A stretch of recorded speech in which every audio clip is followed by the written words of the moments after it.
Hello friends, എല്ലാവർക്കും good morning. അപ്പോൾ എല്ലാവർക്കും എന്തൊരു അത്യുഗ്രൻ വിശേഷത്തിലേക്ക് തന്നെ സ്വാഗതം. അങ്ങനെ നമ്മുടെ നവീനെയാണ് കാണിക്കുന്നത്. നവീൻ നന്ദുവിനെ കുറിച്ച് ഓരോന്നൊക്കെ ഇങ്ങനെ ആലോചിച്ചുകൊണ്ടിരിക്കുക. അപ്പോഴത്തേക്കും ഗുമസ്തൻ വരിക. ആ സാറേ, എന്നാ ചായ. അത് കേട്ടതും അത് മേടിച്ച് കുടിച്ചുകൊണ്ടിരിക്കും നവീൻ. ഇന്ന് ഞാനാ ചായ ഇട്ടത്. മേഡം ഇവിടെ ഇല്ലല്ലോ. അതിൻ്റെ കാരണങ്ങളൊക്കെ ഈ ചായയിൽ കാണാനുണ്ട്. എന്തായാലും ഞാനിങ്ങനെ ഓരോന്ന് ആലോചിച്ചിരിക്കുന്നുണ്ടോ. ഞാനൊരു കാര്യം ചോദിച്ചോട്ടെ. എന്താ സാറേ, നമ്മൾ കെട്ടാൻ പോകുന്ന പെൺകുട്ടി ഒരാളുടെ ബൈക്കിൽ പോയാൽ എന്തെങ്കിലും തെറ്റുണ്ടോ? അത് തെറ്റാ സാറേ. അത് അനുവദിച്ചു കൊടുക്കാൻ പാടില്ല. കാരണം അങ്ങനെ പോകുന്ന പെൺകുട്ടികൾ തൻ്റെടികളാണ്. നാളെ കല്യാണം കഴിഞ്ഞ് വന്നാലും അവളുമാര് ചുറ്റി നടക്കേണ്ടത് ചുറ്റി നടക്കുക തന്നെ ചെയ്യും. അത്ര ഒരു വൃത്തികെട്ട പെൺകുട്ടിയൊന്നും അല്ല എനിക്കിഷ്ടമുള്ള പെണ്ണ്. പക്ഷേ ഇതിപ്പോ ഇങ്ങനെ ഒരു കാഴ്ച കണ്ടുകൊണ്ട് തന്നോട് ചോദിച്ചു എന്നേ ഉള്ളൂ. അപ്പോഴത്തേക്ക് മുത്തശ്ശൻ വരുവാ. എന്താ ഇവിടെ പ്രശ്നം? എൻ്റെ സാറേ, ഒന്നും പറയണ്ട. സാർ ഒരു പെൺകുട്ടീനെ ഇഷ്ടമാണെന്ന് പറഞ്ഞല്ലോ. അതെ, ആ പെൺകുട്ടി ഒരുത്തൻ്റെ കൂടെ ബൈക്കിൽ പോകുന്നത് നല്ലതാണോ ചീത്തതാണോ എന്നാണ് സാറ് ചോദിക്കുന്നത്. അതിനർത്ഥം സാറ് ഇഷ്ടപ്പെടുന്ന പെൺകുട്ടി ആരുടെയോ ഒപ്പം ബൈക്കിൽ കറങ്ങി നടന്നിട്ടുണ്ട്. എൻ്റെ പോലെ അങ്ങനത്തെ പെൺകുട്ടികളാണെങ്കിൽ വേണോ? എൻ്റെ മുത്തശ്ശ, ഞാനൊരു തമാശ പറഞ്ഞതാ. അത് ഇയാൾ ഇത്രയും വലുതാക്കി എടുത്തു. അങ്ങനെയൊന്നും നടന്നിട്ടില്ല മുത്തശ്ശ. എൻ്റെ മോനെ, തൻ്റെടികളായ പെൺകുട്ടികൾ വന്നാൽ നിന്റെ അമ്മയ്ക്ക് അത് ഇഷ്ടപ്പെടുമെന്ന് എനിക്ക് തോന്നുന്നില്ല. ഞാനേ ഇപ്പം വരാം എന്ന് പറഞ്ഞുകൊണ്ട് നവീൻ ബൈക്ക് എടുത്തോണ്ട് പോകാനൊരുങ്ങ. മോനോട് പോവാ, ഇവിടെ ഇരുന്നാൽ ശരിയാവില്ല എന്ന് പറഞ്ഞുകൊണ്ട് നവീൻ പോയി. നവീൻ പോയതും മുത്തശ്ശനോട് ഗുമസ്തൻ, സാറിന് നല്ല ടെൻഷനുണ്ട്. എന്താന്ന് വെച്ചിട്ടുണ്ടെങ്കിൽ സാറ് കെട്ടാൻ പോകുന്ന പെണ്ണ് ആരുടെയോ കൂടെ ബൈക്കിൽ പോയിട്ടുണ്ട്. അതുകൊണ്ടാണ് പുള്ളിക്കാരൻ എന്നോട് അങ്ങനെ ചോദിച്ചത്. അത് ശരിയായിരിക്കും. പക്ഷെ നവീൻ്റെ മനസ്സിൽ ആ പെൺകുട്ടിയോടുള്ള ഇഷ്ടം ഒരുപാടാ. അതുകൊണ്ട് ഇനിയും ഈ കല്യാണം നടക്കും എന്നുള്ള കാര്യം ഉറപ്പാ. എന്തായാലും അവൻ അവളെ സ്നേഹിക്കുന്നുണ്ടെങ്കിൽ എങ്ങനെയെങ്കിലും അവളെ സ്വന്തമാക്കാൻ അവൻ ശ്രമിച്ചിരിക്കും. ഇനിയിപ്പോൾ ഈ വീട്ടിൽ പത്മം ആഗ്രഹിച്ചതുപോലെ ഒരു മരുമകളും കൂടെ ഉണ്ടാവും എന്നൊക്കെ പറഞ്ഞുകൊണ്ട് നമ്മുടെ മുത്തശ്ശൻ ഭയങ്കര സന്തോഷത്തോടെ അകത്തേക്ക് പോവുക. ഈ സമയം പിന്നീട് ഗുമസ്തൻ ഇങ്ങനെ ആലോചിക്കുക. എന്നാലും ആരായിരിക്കും ആ തൻ്റെടിയായ പെൺകുട്ടി? വല്ലവൻ്റെയും കൂടെ ബൈക്കിൽ പോകുന്നവളാണെങ്കിൽ ശരിയാവില്ല എന്നൊക്കെ ആലോചിച്ചുകൊണ്ട് നമ്മുടെ ഗുമസ്തൻ ഇങ്ങനെ നിൽക്കുക. ഈ സമയം പിന്നീട് കാണിക്കുന്ന നവീനെയാണ്. നവീൻ അനിയെ ഉപദേശിക്കുക. എടാ, നമ്മുടെയൊക്കെ ഫ്രണ്ട് എന്ന നിലയ്ക്ക് ഞാൻ പറയുക, അവൾ അതിനെക്കുറിച്ച് ചിന്തിച്ചില്ലെങ്കിലും നമ്മൾ അതിനെക്കുറിച്ച് ചിന്തിക്കേണ്ടടാ. ഇന്ന് നമ്മൾ അവളെ കൊണ്ട് കറങ്ങി നടന്ന നാളെ അത് അവളുടെ ഭാവിയെ ബാധിക്കില്ലേ? അവൾക്ക് അങ്ങനെ ഒരു ചിന്തയൊന്നുമില്ല. എൻ്റെ ഒപ്പം മാത്രമല്ല, രാകേഷിൻ്റെയും വിഘ്നേഷിൻ്റെയും ഒക്കെ കൂടെ അവൾ ചുറ്റാറുണ്ട്. പിന്നെ എന്താ കുഴപ്പം? എന്നാലും അവൾക്ക് അങ്ങനെ ഒരു ചിന്ത ഇല്ലെങ്കിലും നമ്മൾക്ക് അങ്ങനെ ഒരു ചിന്ത വേണമല്ലോടാ. അവളൊരു പെൺകുട്ടിയാ. നാളെ നമ്മുടെ കൂടെ കറങ്ങി നടന്നിട്ട് അവളെ ആരും കെട്ടാൻ തയ്യാറായില്ലെങ്കിലോ? അവൾക്ക് അങ്ങനെ ഒരു താല്പര്യമില്ല. അങ്ങനെ കെട്ടാൻ താല്പര്യം ഉണ്ടായിരുന്നെങ്കിൽ അവളത് ആദ്യമേ പറഞ്ഞായിരുന്നു.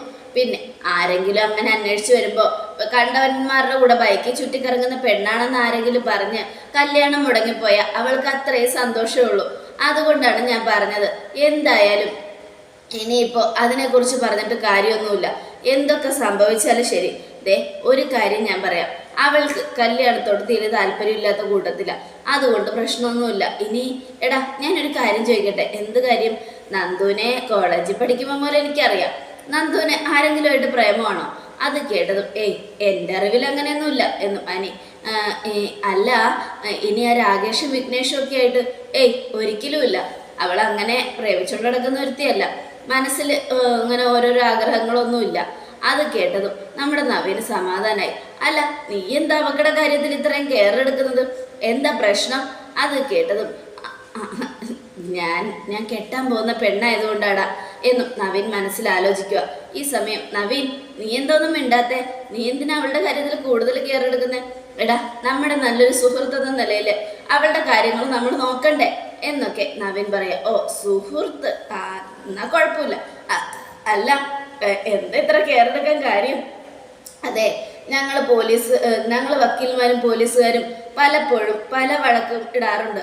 കാരണം കോടതിയിൽ വെച്ച് ഞങ്ങൾ പോലീസുകാരെ പൊളിച്ചെടുക്കാറുണ്ട്. ആ സമയത്ത് അതേപോലെ ഞങ്ങൾ സ്റ്റേഷനിലേക്ക് ചെല്ലുമ്പോൾ അവർ ഞങ്ങൾക്കെതിരെയും ഓരോരോ കാര്യങ്ങൾ പറയാറുണ്ട്.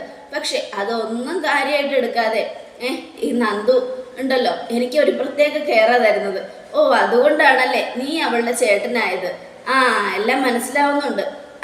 അതെ, ഞാൻ നിന്റെ കേസ് ഏറ്റെടുത്ത് ജയിച്ചതിന് ശേഷം അവൾക്ക് എന്നോട് സ്നേഹം കൂടി, കരുണയും കരുതലും കൂടി. അതുകൊണ്ട് ഞാൻ എപ്പോൾ പോയാലും അതിൻ്റെതായ ഒരു മര്യാദ അവൾ എനിക്ക് ആ അതെന്തായാലും നല്ല കാര്യമാണ്. എന്തായാലും ഇനിയിപ്പോൾ അതിനെക്കുറിച്ചൊന്നും പറഞ്ഞിട്ട് കാര്യമില്ല എന്നൊക്കെ പറഞ്ഞുകൊണ്ട് നവീൻ ഇങ്ങനെ പോവുക. ഈ സമയം പിന്നീട് കാണിക്കുന്നത് നമ്മുടെ നയനയാണെങ്കിൽ എല്ലാം എടുത്തു വെച്ചുകൊണ്ടിരിക്കുക. അപ്പോൾ നമ്മുടെ ആദർശര് എന്താ ഞാൻ എല്ലാം എടുത്തു വെച്ചോ, നോക്കാം ആദർശേട്ടാ ഇതിലെല്ലാം ഉണ്ടോന്ന്. ഇനിയിപ്പോൾ ഇല്ലെങ്കിലും കുഴപ്പമൊന്നുമില്ല, അവിടെ പോയി മേടിക്കാനുള്ളതല്ലേ ഉള്ളൂ. ഇത്രയും ഡ്രസ്സുകൾ അലമാരിയിലിരിക്കുന്നു, ഇടാതെയും ഇട്ടതുമൊക്കെ. എന്നിട്ടും പിന്നെ ഡ്രസ്സ് മേടിക്കണം എന്തിനാ ആദർശേട്ടാ? അതുകൊണ്ടല്ലേ പറഞ്ഞത് നോക്കാൻ. അതൊന്നും വേണ്ട, എൻ്റെ ഭാര്യയല്ല എനിക്ക് അറിയാണ്ട് തന്നെ എനിക്ക് ഇഷ്ടമുള്ളതും ഞാൻ ഉടുക്കുന്നതും ഒക്കെ അറിഞ്ഞും അറിയാതെ ഒക്കെ എടുത്തു വെക്കുന്നുണ്ട്. അങ്ങനെയുള്ളപ്പോൾ ഞാൻ എന്തിനാ കഷ്ടപ്പെടുന്നേ? എനിക്കതിൻ്റെ ആവശ്യമില്ലല്ലോ. നിന്നെപ്പോലെ ഒരു ഭാര്യ കൂടെ ഉള്ളപ്പോൾ ഒന്നും തേടേണ്ട കാര്യമൊന്നുമില്ല എന്നൊക്കെ ആദർശ് പറയാം. ഇത് ആദർശേട്ടാ എന്നാലും നോക്കണം, എല്ലാ സാധനങ്ങളും ഉണ്ടോന്ന് നോക്കണം. അറിയാതിരുന്നിട്ട് കാര്യമില്ലല്ലോ, എല്ലാം അറിയണം. നോക്കാം ആദർശേട്ടാ, ഒന്ന് പോകണേ, അതിൻ്റെ ഒന്നും ആവശ്യമില്ല. എനിക്കറിയാം നീ എല്ലാം അറിഞ്ഞ് എന്നെ എടുത്തു വെക്കുന്നു എന്നൊക്കെ പറഞ്ഞുകൊണ്ട് നമ്മുടെ ആദർശ് നയനെ ഇങ്ങനെ പുകഴ്ത്തുക. എന്തായാലും എല്ലാം എടുത്തു വെക്കേ, നമുക്കൊന്ന് പുറത്തു പോവാം. അങ്ങനെ ഒരു ആഗ്രഹം എനിക്കും ഉണ്ടായിരുന്നു. എന്നാ പിന്നെ ഞാനും അത് ആലോചിച്ചുകൊണ്ടിരിക്കുകയായിരുന്നു. എന്നിട്ട് എന്താ പറയാതിരുന്നേ? അത് പിന്നെ ആദർശേട്ടന് ബുദ്ധിമുട്ടാവുന്ന വെച്ചാൽ ബുദ്ധിമുട്ടോ എനിക്കോ? എന്താടേ ഇത്? എനിക്ക് അങ്ങനെ ഒരു ബുദ്ധിമുട്ടും ഉണ്ടാവോ?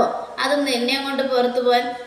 ഇപ്പോഴത്തെ പെൺകുട്ടികൾ ഒരുപാട് ആഗ്രഹിക്കും ഭർത്താക്കന്മാരെയും കൂട്ടി പുറത്തു പോകാനും ഭക്ഷണം കഴിക്കാനൊക്കെ. എനിക്ക് അതുപോലത്തെ ശ്വാസം മുട്ടലുകളൊന്നും ഇല്ലല്ലോ ആദർശിട്ടാ. പിന്നെ ഞാൻ എന്തിനാ അങ്ങനെ ആഗ്രഹിക്കുന്നേ? ഞാൻ ഇവിടെ ഇരുന്ന് എന്താ ആഗ്രഹിച്ചാലും ഉടനെ അമ്മ എനിക്കത് ഉണ്ടാക്കി തരും. പിന്നെ എന്തിനാ പുറത്തെ ഫുഡ് ആഗ്രഹിക്കുന്നത്? അതൊക്കെ ശരി തന്നെയാ. എന്നാലും നിനക്ക് എൻ്റെ കൂടെ പുറത്തു വരാൻ ആഗ്രഹമില്ലേ? ഒരു കാര്യം പറയാമല്ലോ, നിനക്ക് ഇഷ്ടമുള്ളതൊക്കെ നീ എന്നോട് തുറന്നു പറയണം എന്നൊക്കെ പറഞ്ഞുകൊണ്ട് നമ്മുടെ ആദർശ് ഇങ്ങനെ ഉപദേശിക്കുക. ഈ സമയം എന്നാ പിന്നെ പോകാം ആദർശേട്ടാ. എന്നാൽ പിന്നെ ആദർശേട്ടൻ ഞാനെല്ലാം എടുത്തു വെച്ചിട്ടുണ്ട്, നോക്കും. നീ റെഡി ആയിട്ട് വാ പെണ്ണേ, നീ എല്ലാം എടുത്തു വെച്ചിട്ടുണ്ടാവും എനിക്കറിയാം എന്നൊക്കെ പറഞ്ഞുകൊണ്ട് നമ്മുടെ ആദർശ് ഇങ്ങനെ സന്തോഷിപ്പിക്കുക നയനെ. ഈ സമയം നയന ഡ്രസ്സ് മാറാനായിട്ട് പോയി. പിന്നീട് കാണിക്കുന്ന അനിയൻ നന്ദുനെ, എടാ ഈ രാത്രി നമ്മളിങ്ങനെ കറങ്ങി നടന്നാൽ ശരിയാവില്ല കേട്ടോ. എന്തൊക്കെ ആയാലും ഞാനൊരു SI നീ SI ആയാലേ എനിക്ക് കുഴപ്പമൊന്നുമില്ല. നീ മറ്റുള്ളവർക്ക് SI, എനിക്ക് നീ എൻ്റെ കാമുകിയോ? എന്തൊക്കെയാടാ നീ പറയുന്നത്? ഇന്ന് നല്ല കാറ്റുണ്ടല്ലേ? അതെ, നല്ല വൃശ്ചിക കാറ്റ്. വൃശ്ചിക മാസം ആയതുകൊണ്ട് നല്ല കാറ്റടിക്കും. ഇവിടെ ഇരുന്ന് കഥയൊക്കെ പറയാൻ നല്ല രസം അല്ലേ നന്ദു എന്നൊക്കെ പറയാ. അത് കേട്ടതും നീ കൂടുതലൊന്നും പറയണ്ട, എന്നാ പിന്നെ നമുക്കൊരു ഹോട്ടലിൽ കയറിയാലോ, എന്നിട്ട് എന്തെങ്കിലുമൊക്കെ കഴിച്ചോണ്ട് സംസാരിച്ചാലോ? അങ്ങനെയെങ്കിൽ അങ്ങനെ. എടാ ഞാനൊരു SI ആയതുകൊണ്ട് ആരെങ്കിലും കാണുമെന്നൊക്കെ പേടിയാവുക. എടി എന്താടി ഇത്? SIമാർക്ക് പ്രേമിക്കാൻ പാടില്ലേ? ഇത് നല്ല കൂത്താണല്ലോ. മറ്റുള്ളവരുടെ കാര്യം മാത്രം നോക്കിയിടുന്നാൽ മതിയോ?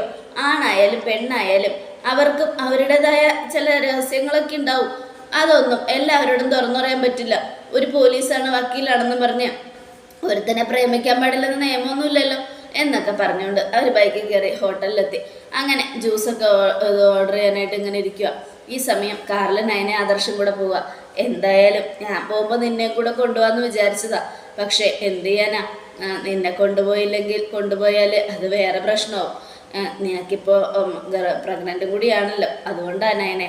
സാരമില്ല ആദർശേട്ടാ, ഞാൻ ഈ കൊച്ചു കേരളം വിട്ട് എവിടെയും പോയിട്ടൊന്നുമില്ല. എനിക്കും ആഗ്രഹമുണ്ട്, പക്ഷെ എന്ത് ചെയ്യാനാ? അങ്ങനെ യാത്ര നമുക്ക് എങ്ങനെ വേണേലും ചെയ്യാലോ, എപ്പോൾ വേണേലും ചെയ്യാം. ഇപ്പം നോക്കേണ്ടത് മെയിൻ കുഞ്ഞിൻ്റെ കാര്യമല്ലേ, അത് ശരിയാ. അതുകൊണ്ട് എന്തായാലും ആദർശേട്ടൻ പോയിട്ട് വാ, എനിക്ക് കുഴപ്പമൊന്നുമില്ല. ഞാനും പോകില്ലായിരുന്നു നയനെ, പക്ഷെ എന്ത് ചെയ്യാനാ, ഞാൻ പോയില്ലെങ്കിൽ മുത്തശ്ശൻ പോവും. മുത്തശ്ശൻ്റെ ഈ അവസ്ഥയിൽ മുത്തശ്ശനെ വിടാൻ പറ്റില്ലല്ലോ. ആ ഒരു സങ്കടം ഉള്ളതുകൊണ്ടാണ് ഞാൻ പോകാൻ റെഡിയായത്. അതിനെക്കുറിച്ചൊന്നും ചിന്തിക്കണ്ട. മുത്തശ്ശൻ്റെ സങ്കടം, മുത്തശ്ശൻ പോകുന്നതൊന്നും എനിക്കിഷ്ടമല്ല. ആദർശേട്ടൻ പോയിട്ട് വന്നാൽ മതി. വയസ്സാം കാലത്ത് പാവം മുത്തശ്ശന് ഫ്ലൈറ്റൊക്കെ കയറി പോകാൻ പാടായിരിക്കും ആദർശേട്ടാ. അതെ, അതുകൊണ്ടാണ് ഞാൻ അങ്ങനെ ചെയ്തത് എന്നൊക്കെ പറഞ്ഞുകൊണ്ട് ഇങ്ങനെ ഇരിക്കുക. ഈ സമയം അനിയെയും നന്ദുവിനെയാണ് കാണിക്കുന്നത്. എടി ഇങ്ങനെ ഇരുന്ന് ജ്യൂസ് കുടിക്കുമ്പോൾ നല്ല രസമുണ്ടല്ലേ? രസമൊക്കെ ഉണ്ട്. ആരെങ്കിലും കണ്ടാൽ തീർന്നു. എന്തു കാണാനാടി?